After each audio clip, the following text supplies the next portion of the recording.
नमस्कार दोस्तों आज आपके सामने में नाड़ी दोष है कब परिहार उसका रहता है।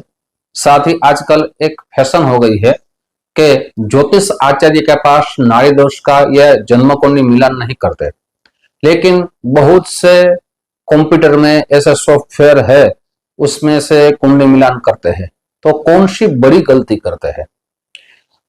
कहाँ मैंने अनुभव किया है कि जन्म कुंडली मिलान कंप्यूटर में सॉफ्टवेयर में करते हैं तो उसमें नाड़ी दोष रहता है, तब वो शादी के लिए मना कर देते हैं। लेकिन हमारे शास्त्र में कुछ नाड़ी दोष के परिहार दिए गए हैं जो 90% ये नाड़ी दोष नहीं लगता। लेकिन आप कंप्यूटर में देखेंगे, अगर वहां लिखा है कि नाड़ी दोष है तो आप शादी के लिए मना कर देंगे, बहुत ही बड़ी गलती करेंगे। आपको देखना चाहिए कि नाड़ी दोष आ रहा है लेकिन उसका परिहार आ रहा है, वो आप किसी भी ज्योतिष आचार्य को दिखाएंगे तब आपको पता चलेगा। नाड़ी दोष होने के बहुत से उपाय भी हमारे धर्म शास्त्र में दिए गए हैं, लेकिन यहां देखते हैं सिर्फ, और सबसे ज्यादा 8 गुण हैं वो नाड़ी दोष के माने गए हैं।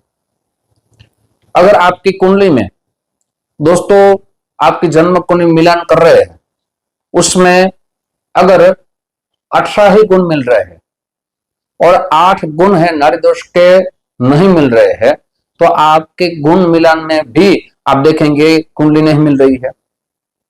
ऐसे तो 18 गुण को अच्छे माने जाते हैं, लेकिन आप 8 गुण छोड़ देते हैं कि नाड़ी दोष आ रहा है, हमें शादी नहीं करनी है। आप पूरा समझे नाड़ी दोष कब लगता है। साथ साथ जन्म कुंडली में पंचम भाव को भी देखना चाहिए, जन्म कुंडली में सप्तम भाव को भी देखना चाहिए। नाड़ी दोष का परिहार भी दिया गया है। आप समझे और किसी भी अच्छे ज्योतिष आचार्य की सलाह लें, तब भी आप शादी जरूर कर पाएंगे। मैं पूरा विस्तार कहने वाला हूं और नाड़ी दोष होने के कारण क्या नुकसान रहता है वो भी कहने वाला हूं। किसी भी दो व्यक्ति की जन्म कुंडली मिलान करते हैं नाड़ी दोष आता है, तो पहला पूरी तरह नाड़ी दोष आ रहा है तो उसके जो संतान होंगे वो मानसिक तौर से कमजोर होंगे। संतान होने में यहां बहुत देरी हो सकती है या संतान नहीं होंगे। ऐसा भी देखा गया है कि नाड़ी दोष के कारण संतान में मानसिक माना जाए विकलांग भी उत्पन्न रहते हैं।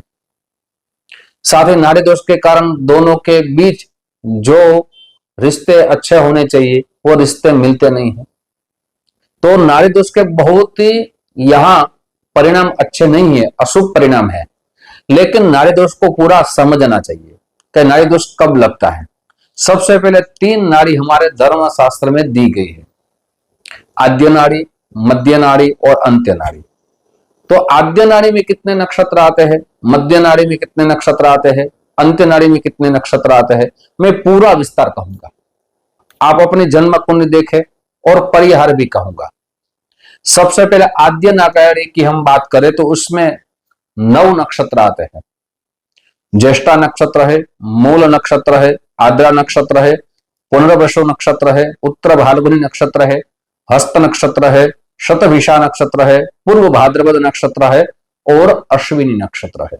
ये सारे नक्षत्र आद्य नाड़ी में कहे जाते हैं। दूसरी है मध्य नाड़ी। मध्य नाड़ी में 9 नक्षत्र है, जिसमें पुष्य नक्षत्र है, मृगशीर्ष नक्षत्र है, चित्रा नक्षत्र है, अनुराधा नक्षत्र है, भरणी नक्षत्र है, धनिष्ठा नक्षत्र है, पूर्वाषाढ़ा नक्षत्र है, पूर्व फाल्गुनी नक्षत्र है। अब जो कहने वाला हूं वो है अंत्य नाड़ी, तीसरी नाड़ी। दोनों की एक नाड़ी होती है तभी नाड़ी दोष लगता है। तीसरी नाड़ी में जो 9 नक्षत्र है उसमें स्वाति नक्षत्र है, विशाखा नक्षत्र है, कृतिका नक्षत्र है, रोहिणी नक्षत्र है, आश्लेषा नक्षत्र है, मघा नक्षत्र है, उत्तराषाढ़ा नक्षत्र है, श्रवण नक्षत्र है और रेवती नक्षत्र है। तीनों में जो 9 नक्षत्र है, 27 कुल नक्षत्र में से कुछ भाग दिए गए हैं, 9 के भाग करे हैं। अब आपको समझना होगा कि आपकी जन्म कुंडली में कौन सा नक्षत्र आ रहा है। साथ ही कुछ ऐसे भी लोग हमें मिलते हैं, अनुभव हम करते हैं कि ब्राह्मण कास्ट में ही ये नाड़ी दोष रहता है। नहीं है, पूरी गलतफहमी है। हमारे ज्योतिष शास्त्र में 12 राशि है, उनमें से 3 राशि ऐसी है जो ब्राह्मण वर्ण में आती है, और ये 3 राशि को नाड़ी दोष ज्यादा लगता है। इसलिए ये ब्राह्मण कास्ट की बात नहीं है। कई मुझे श्लोक भी सुनाते हैं, ब्राह्मण कास्ट की बात नहीं है, पूरा समझिए। साथ ही यहां यह भी समझना चाहिए कि परिहार क्या है। सबसे पहला परिहार आप समझिए कि आप दोनों की राशि एक है।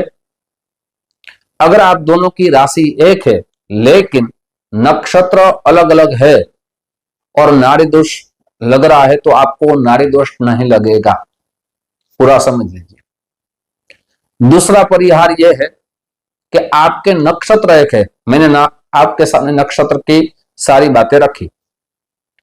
आपके नक्षत्र एक है लेकिन राशि अलग अलग है, दोनों की राशि अलग अलग है, तब भी आपको नाड़ी दोष नहीं लगेगा। दूसरा परिहार है, इसमें आपको चिंता नहीं करनी है। साथ ही मैं और 2 परिहार देने वाला हूं और उसके उपाय भी देने वाला हूं। मैं सरल उपाय भी दूंगा और नाड़ी दोष के शास्त्रोक्त उपाय भी आपके सामने रखूंगा। लेकिन दोस्तों, उनसे पूर्व मेरी एक छोटी सी गुजारिश है। जो मेरे नए दोस्त ये मेरा चैनल देख रहे हैं, दोस्तों अगर इस चैनल को आपने सब्सक्राइब नहीं किया तो एक बार जरूर सब्सक्राइब कर लीजिए। साथ ही वीडियो आपको पसंद आए तो अपने दोस्तों में ज्यादा से ज्यादा शेयर कीजिए। ये सत्य जानकारी, वो भी शास्त्रोक्त जानकारी, वो भी प्राप्त कर सके, और नाड़ी दोष की पूरी जानकारी उसको प्राप्त होगी। अगर उसको शादी करनी है तो बड़े जो डर है वो निकल जाएगा, वो शादी कर पाएंगे। साथ ही दोस्तों, हम जो कहते हैं वो शास्त्र के अनुसार बातें करते हैं। अगर आपकी जन्म कुंडली में कोई अशुभ ग्रह है, कोई शुभ ग्रह है, या आपकी दोनों की कुंडली मिलान करेंगे तो नाड़ी दोष आ रहा है नहीं आ रहा है, तो पूरा विस्तार आपको बताया जाएगा। आपको अपनी जन्म कुंडली के बारे में जानना है तो ये नंबर दिया गया है, व्हाट्सएप नंबर, उसमें सारी डिटेल आप भेज दीजिए। कुंडली देखने की दक्षिणा आप भेज दीजिए। आपको समय दिया जाएगा, अपॉइंटमेंट दी जाएगी, और उसके साथ आपकी सारी चर्चा रह सकती है। दोस्तों, ये वीडियो आप फेसबुक के माध्यम से देख रहे हैं तो हमारे इस पेज को फॉलो जरूर कर लीजिए। आप नई नई जानकारी प्राप्त कर पाएंगे, शास्त्रोक्त जानकारी प्राप्त कर पाएंगे। दोस्तों, और मैं 2 परिहार देने वाला हूं। एक तीसरा परिहार कहूं तो तीसरा परिहार यह है कि आपके जन्म कुंडली में दोनों मिलान कर रहे हैं और नक्षत्र एक है लेकिन उसके चरण अलग अलग है, तब भी नाड़ी दोष नहीं लगता। पूरा समझिए, दोनों के नक्षत्र एक है लेकिन उसके चरण है वो अलग अलग है, तब भी यहां नाड़ी दोष नहीं लगता। घबराने की कोई यहां आपको चिंता करने की जरूरत नहीं है। अब मैं चतुर्थ परिहार देने वाला हूं, वो ग्रहमान की स्थिति के अनुसार देने वाला हूं। आप जन्म कुंडली मिलान करें तब आपको यह देखना है कि आपके पंचम भाव में कौन से ग्रह उपस्थित है। पाप ग्रह उपस्थित है या आपके पंचम भाव में शुभ ग्रह उपस्थित है, क्योंकि संतान पंचम भाव से देखा जाता है और सप्तम भाव को भी देखना बहुत ही आवश्यक है, क्योंकि सप्तम भाव में भी जन्म कुंडली में जो पार्टनरशिप का भाव माना जाता है, दाम्पत्य जीवन का भाव माना जाता है, वो सप्तम भाव है। तो यहां सप्तम भाव में कौन से ग्रह उपस्थित है, शुभ ग्रह उपस्थित है या अशुभ ग्रह उपस्थित है। आपकी जन्म कुंडली में अगर पंचम भाव में अशुभ ग्रह उपस्थित है, सप्तम भाव में अशुभ ग्रह उपस्थित है, तब नाड़ी दोष लगेगा। लेकिन यहां पंचम भाव में, सप्तम भाव में शुभ ग्रह उपस्थित है और यहां आप दोनों की राशि एक है और यहां नक्षत्र अलग है, तब नाड़ी दोष आपको नहीं लगेगा। अब मैं उपाय देने वाला हूं, आपको क्या उपाय कराने चाहिए।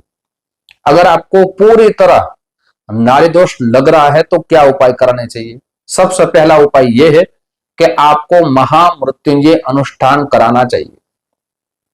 दूसरा उपाय यह है कि नाड़ी दोष की कौन सी नाड़ी का आपको यहां दोष लग रहा है, तो ये देवताओं का यज्ञ है। भगवान ब्रह्मा, विष्णु, भगवान महेश तीनों का शास्त्रोक्त तो यज्ञ हमारे शास्त्र में बताया गया है। तो आप नाड़ी दोष का पूरा यज्ञ कराइए। साथ ही आपकी शक्ति के अनुसार गोदान कर सकते हैं, वस्त्र का दान कर सकते हैं, सुवर्ण का दान कर सकते हैं। और अब मैं जो उपाय देने वाला हूं आप दोनों कीजिए। प्रतिदिन महामृत्युंजय जो श्लोक है, मंत्र भी है, आप प्रतिदिन 5-5 माला दोनों करें। मृत्युंजय महादेव त्राहि मां शरणागत जन्म मृत्यु जरा व्याधि पीड़ितम कर्म बंधनैहि। इस मंत्र, इस श्लोक की प्रतिदिन 5 माला करें। अब आप मंत्र भी लिख लीजिए, उसकी 5 माला प्रतिदिन करें। दोनों करेंगे, बहुत ही परिणाम अच्छा मिलेगा। ओम त्र्यंबकम यजामहे सुगंधिम पुष्टिवर्धनम उर्वारुकमिव बंधनान् मृत्योर्मुक्षीयमामृता। आप भगवान महादेव के समीप पे बैठ के अगर मंदिर में जा सके तो भी अच्छी बात है। अपने घर पे भी आप मंदिर के सामने बैठ जाइए। भगवान महादेव की आपके घर में लिंग स्थापना है तो अच्छी बात है। अगर नहीं है तो पूर्व दिशा में बैठ के भगवान महादेव को याद करके 5-5 माला प्रतिदिन करें। आपके जीवन में सुखद परिणाम मिलेगा। दोस्तों, ऐसे ही वीडियो आपके सामने मैं रखता रहूंगा। आप जो हमें प्यार दे रहे हैं उस प्यार के लिए आप सभी को दिल से बहुत बहुत धन्यवाद। जय श्री कृष्ण। महादेव।